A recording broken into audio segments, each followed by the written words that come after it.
আজ আমি নিরামিষ পনির বানাবো। দেখুন এই যে আমি কাজু বাদাম, মগজ এগুলি দিয়ে, তারপরে টমেটো, কাঁচা লঙ্কা, আদা পেস্ট করে নিয়েছি।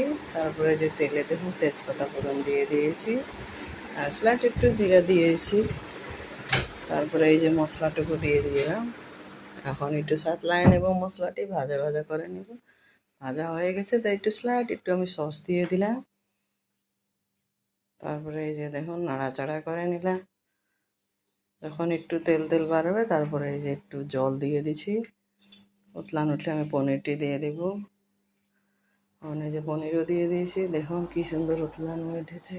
তবে আমার চ্যানেলটা প্লিজ আপনারা সাবস্ক্রাইব অ্যান্ড শেয়ার করে দিবেন। এই যে দেখুন আমার হয়ে গেল ফটাফট নিরামিষ পনির সবজি। আপনারা খেয়ে দেখবেন, তারপরে বলবেন, প্লিজ কমেন্ট করে বলবেন আর শেয়ার করে দিবেন।